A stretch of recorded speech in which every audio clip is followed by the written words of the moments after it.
जय हिंद दोस्तों, श्याम एकेडमी में आपका एक बार फिर स्वागत है। जैसा कि हम हमेशा देखते हैं कि किसी भी सब्जेक्ट को पढ़ने से पहले हम उसका परिचय जरूर जानते हैं।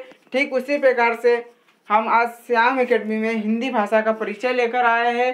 हिंदी भाषा जो कि हम अब कल से डेली वीडियो डालेंगे, लेकिन किसी भाषा को पढ़ने से पहले उसका इतिहास, उसका परिचय जानना अति आवश्यक होता है। जैसा कि हमने बाल विकास का भी परिचय देखा था जो कि मनोविज्ञान से रिलेटिव था। ठीक है, उसी प्रकार से हिंदी भाषा का परिचय हम देखेंगे कि हिंदी भाषा आई कहाँ से, किसके मिश्रण से बनी हुई है, ये कौन कौन से देशों में, कौन कौन से राज्यों में बोली जाती है, ये कौन से अनुच्छेद से ली गई है और कौन से अनुच्छेद के कौन से भाग से ली गई है। ठीक इसी प्रकार से हम आगे बढ़ते हैं। श्याम एकेडमी में आपका एक बार फिर स्वागत है। जिन्होंने भी बाल विकास के लेक्चर नहीं देखे हो, बाल विकास के लेक्चर देख ले। अब कंटिन्यू हिंदी के लेक्चर भी आपके सामने आएंगे और आज ही हिंदी का आपको थर्ड पार्ट मिल जाएगा 500 क्वेश्चन का। ठीक है, इसी प्रकार से हम आगे बढ़ते हैं। तो हिंदी शब्द की उत्पत्ति सिंधु से जुड़ी हुई है। सिंधु मतलब सिंध नदी को कहते हैं। सिंधु नदी के आसपास का क्षेत्र सिंधु प्रदेश कहलाता है। इसमें सबसे पहले जानने वाली बात यह है कि सिंधु नदी जो होती है वह कहाँ से निकलती है। सिंधु नदी मानसरोवर से निकलती है, जो कि तिब्बत के मानसरोवर के सिनका बाग से निकलती है। ठीक है, वहाँ पर एक पतली जलधारा के रूप में सिंधु नदी निकलती है और यह तिब्बत और कश्मीर के मध्य से गुजरती है और यह पाकिस्तान में जाकर के मिलती है। और एक बात है सिंधु नदी के बारे में कि सिंधु नदी पाकिस्तान की राष्ट्रीय नदी है। ठीक है, इसी प्रकार से हम आगे बढ़ते हैं कि संस्कृत शब्द सिंधु ईरानी के संपर्क में आकर हिंदू या हिंद हो गया। संस्कृत शब्द सिंधु या ईरानी के संपर्क में आकर हिंदू या हिंद हो गया और ईरानियों द्वारा उच्चारित किए गए इस हिंद शब्द में ईरानी भाषा का एक प्रत्यय, मतलब कि हिंद में एक प्रत्यय को जब जोड़ा तो यह हिंदिक बन गया। ठीक है, और जिसका अर्थ हिंद का यूनानी शब्द इंडिका या अंग्रेजी शब्द इंडिया इसी हिंदिक के ही विकसित रूप है। ठीक है, मतलब कहने का यह तात्पर्य है कि हिंद में जब एक प्रत्यय को लगाया गया तो यह हिंदिक शब्द बन गया। ठीक है, जो कि यूनानी की इंडिका या अंग्रेजी शब्द में इंडिया। ठीक उसी प्रकार से हिंदी के रूप में उभरा। ठीक इसी प्रकार से हम आगे लेते हैं। तो जो हमने जो मार्क करी है जो येलो लाइन से, ठीक है, इसको आप विशेष तौर पर ध्यान रखिएगा। ये पॉइंट मुख्य होते हैं। हिंदी विश्व की एक प्रमुख भाषा है एवं भारत की राजभाषा है। यहाँ पर एक बात गौर करने वाली है कि हिंदी भारत की राजभाषा है। केंद्रीय स्तर पर भारत में दूसरी आधिकारिक भाषा अंग्रेजी है। यहाँ पर हिंदी एक राजभाषा है।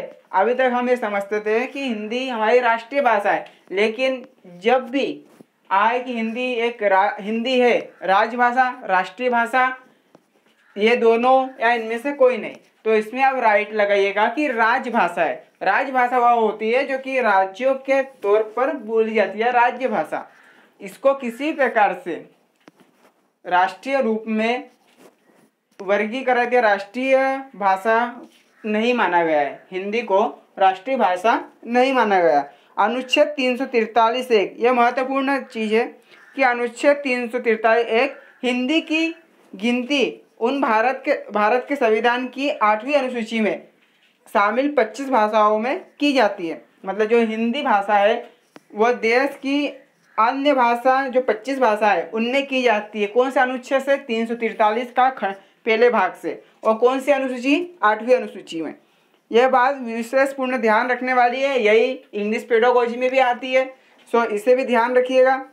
और नियंत्रक संस्थान, किसी भी भाषा या किसी भी विभाग को नियंत्रित करने के लिए नियंत्रित विभाग होता है या नियंत्रित संस्था होती है। उसी प्रकार से हिंदी भाषा का नियंत्रित संस्थान है केंद्रीय हिंदी निर्देशालय। ठीक है, केंद्रीय हिंदी निर्देशालय हिंदी भाषा का नियंत्रक संस्थान है। ठीक इसी प्रकार से हम आगे बढ़ते हैं। हिंदी संवैधानिक रूप से भारत की राजभाषा और भारत की सबसे अधिक बोली और समझी जाने वाली भाषा है और यह संपर्क भाषा। इसमें ध्यान रखने वाली यह बात है कि हिंदी संवैधानिक रूप से भारत की राजभाषा और भारत की सबसे अधिक बोली और समझी जाने वाली भाषा है। जिस भी भाषा को सबसे अधिक बोलना या समझा गया होता है तो वही संपर्क की भाषा होती है, जिससे अन्य व्यक्ति से हमारा संपर्क जुड़े। जिस भाषा के द्वारा हम अन्य व्यक्ति से संपर्क जोड़ते हैं तो वह होती है संपर्क भाषा। और यह देश में अधिक मात्रा में बोली जाती है, बहुत सी जगहों पर हिंदी बोली जाती है। ठीक है, ऐसे ही कुछ राज्य है जहाँ पर बहुत कम मात्रा में अपनी भाषा को राजभाषा माना गया है, जैसे तमिलनाडु की हुई। ठीक है, तमिल। उसी प्रकार से जो हिंदी है वह भारत की राजभाषा और भारत की सबसे अधिक बोली और समझी जाने वाली भाषा है। इसमें एक पॉइंट नोट करने वाला है कि हिंदी यह संपर्क भाषा है। ठीक है, जो लोगों से संपर्क में लाती है और संपर्क करवाती है। हिंदी भारत की राष्ट्रभाषा नहीं है, यह पॉइंट नोट करने वाला है। अभी तक आप समझते थे कि हिंदी भारत की राष्ट्रभाषा है, जी नहीं। जैसे मध्य प्रदेश में और दिल्ली में यहाँ पर देखा जाए तो हिंदी जो है वहाँ की जो राज्य भाषा है। ठीक है, उत्तर प्रदेश में भी राज्य भाषा हिंदी ही है। तो हिंदी भारत की राष्ट्रभाषा नहीं है बल्कि राजभाषा है। ठीक है, जैसा कि हमने ऊपर देखा था, भारत के संविधान में किसी भी भाषा को ऐसा दर्जा नहीं दिया गया, क्योंकि इसके पीछे कारण यह है कि भारत में कई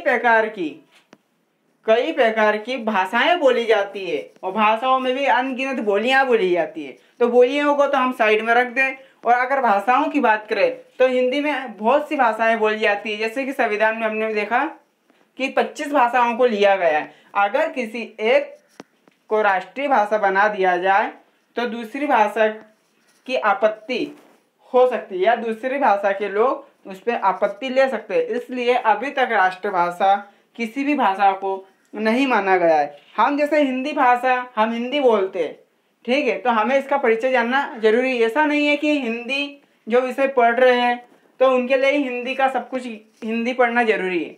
आप जिस लैंग्वेज को बोल रहे हो उस लैंग्वेज के बारे में जानने का सभी को एक हक है और सभी ने इस भाषा के बारे में जानना चाहिए जिस भाषा को आप बोलते। ठीक है, उसके इतिहास को जानना चाहिए, वो आया कहाँ से, उसकी उत्पत्ति कैसे हुई, वह संविधान के किस अनुच्छेद में रखा है। ये सारी चीज़ें हमारे जानने का एक अधिकार है और हमें जानना चाहिए। ठीक है, इसी प्रकार से चीनी भाषा जो है उसके बाद विश्व में सबसे अधिक बोली जाने वाली भाषा भी हिंदी ही है। चीन के बाद सबसे ज़्यादा बोली जाने वाली कौन सी भाषा है? हिंदी। किंतु एथनोलॉग के अनुसार हिंदी विश्व की तीसरी सबसे अधिक बोली जाने वाली भाषा है। ठीक है, इसी प्रकार से हम आगे बढ़ते हैं तो विश्व आर्थिक मंच की गणना के अनुसार यह विश्व की 10 शक्तिशाली भाषाओं में से एक है।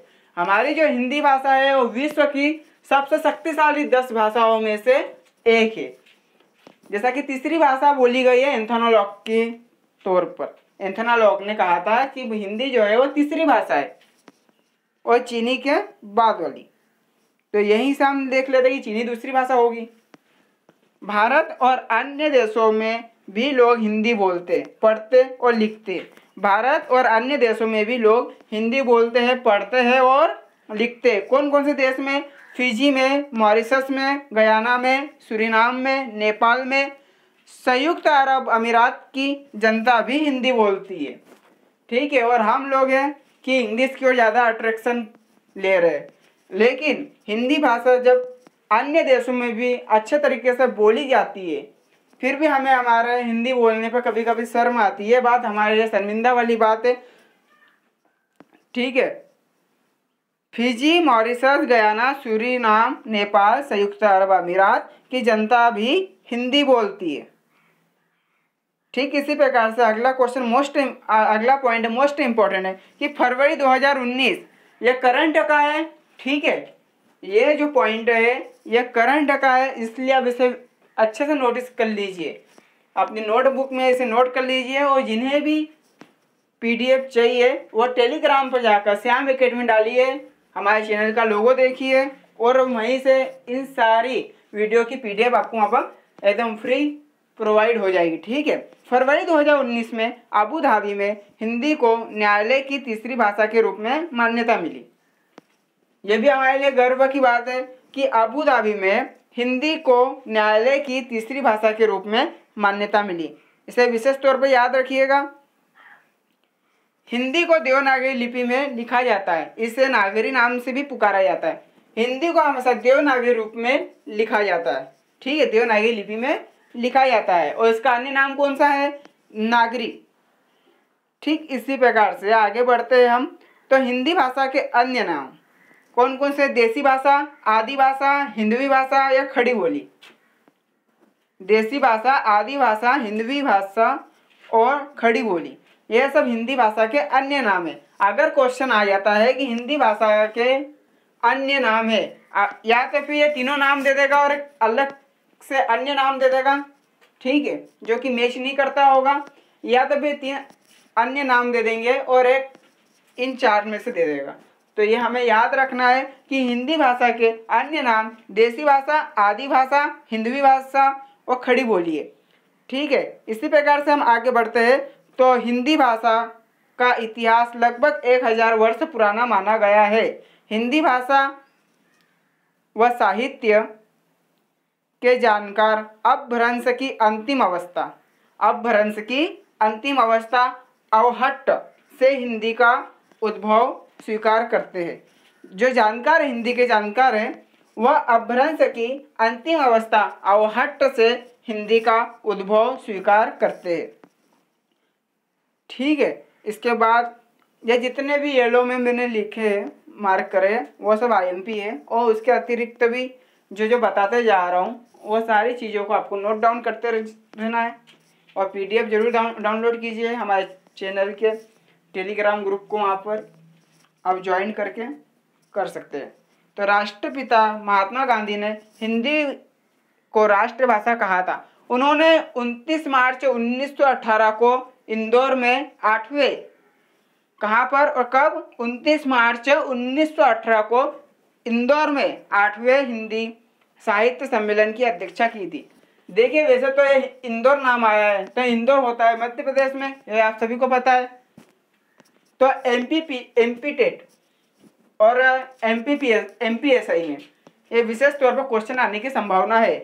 ठीक है, इसी प्रकार राष्ट्रपिता महात्मा गांधी ने हिंदी को राष्ट्रभाषा कहा था। उन्होंने 29 मार्च 1918 को इंदौर में 8वें हिंदी साहित्य सम्मेलन की अध्यक्षता की थी और उन्होंने कहा था, फर्स्ट बार उन्होंने कहा था कि हिंदी भाषा को हमारे देश की राष्ट्रभाषा घोषित कर देना चाहिए।